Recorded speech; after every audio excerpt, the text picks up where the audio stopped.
Solidarity, not celebration. Wherever precious human lives are lost, whoever they are, and wherever they live, Jews do not celebrate. And that is the difference between us and the enemy Israel faces today. Israel acts in self-defense, seeking to hit terrorist targets, and is heartsick if civilians are inadvertently killed. Hamas fires rockets randomly, seeking to hit civilian targets, and celebrates when women and children die. Israel puts its own soldiers at risk to preserve civilian lives, while Hamas uses its own people as human shields. 3 years ago, Israel unilaterally left Gaza, providing the Palestinians an opportunity to build, flourish, and grow. Instead, Hamas took over and pursued destruction and death, turning Gaza into a 24/7 missile launching pad against Israel civilians. For 8 long years, the people of Sderot have lived under siege, and now civilians in Ashdod, Ashkelon, Beersheba, and Kiryat Gat also are forced to live in 15-second increments. 15 seconds is all you, your child, and your grandmother have to race to a bomb shelter when the red alert alarm signals incoming rockets. These alarms go off day and night, sometimes several times an hour, making normal life impossible. I had a small Sderot when the screaming alarm went off. 2 teachers quickly ushered the children into a secure classroom. The little ones were sobbing. It broke my Rights Council, like Libya to its Security Council, and turns a blind eye to genocide in Sudan. It is incomprehensible 60 years after the birth of the modern state of Israel. We are still defending Israel's right to exist in the court of world opinion and on the streets of Chicago. Let's say it plainly. This is not about a two-state solution. About this. These Iranian-backed terrorists don't just hate Israel. They hate democracy, America. This is a war that must be won. Balance when Hamas seeks Israel's total destruction. There is a vast difference between the arsonist who sets the fire and the fireman who risks his life to put that fire out. And that is the difference between the terrorists who purposely fire missiles at Israel civilians and the Israelis now fighting to defend their families. Defend its people. As we come together today, we know that it's important that our Israeli brothers and sisters know that they are not alone, that our community and our freedom-loving people of all faiths stand with them. We welcome our many Christians and friends who are here today.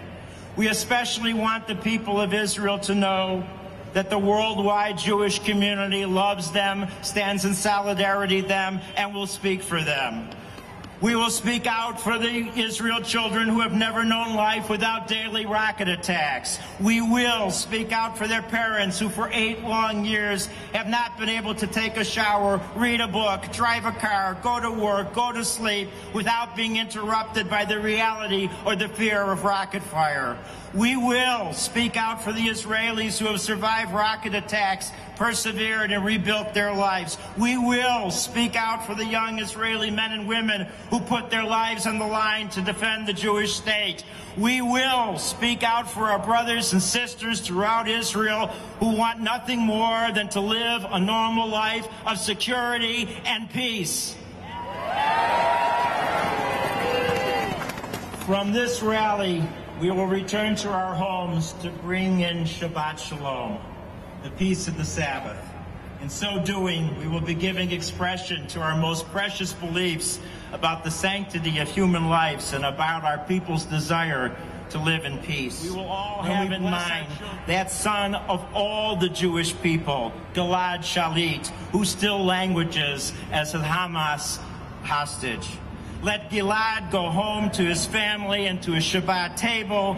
That is what we say to the world. Let all of our children go home to their family's table, and let us all live in peace. Osei shalom bimromah, hu yaseh shalom, oleinu v'al kol Yisrael, v'yamru amen. God bless Israel. God bless America. Am Yisrael Chai.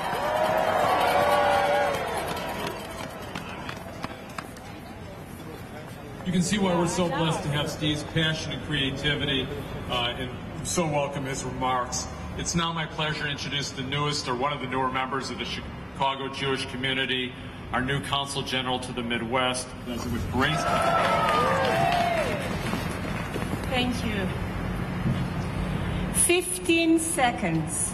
8-year-old Osha Twito had only 15 seconds to run when the siren started, and this was the last running he would ever do because the missiles from Gaza destroyed his legs.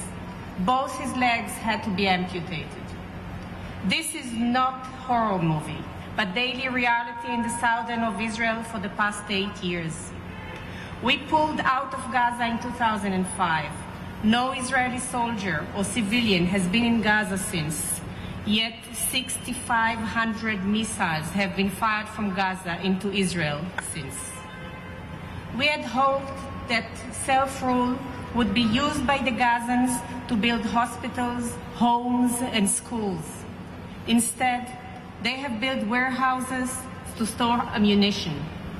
We had hoped that their self-rule would lead to cooperation and good neighborly relations with us. Instead, there were missiles, mortars, and attempts to attack our borders. We had hoped for trade relations to develop the economies of both Israelis and Gazas. Instead, there was hostile gunfires and attacks on crossing points. Hamas has no interest in peace. Hamas has no interest in good neighborly relations. Hamas has no interest in prosperity. It rejected the Annapolis peace process and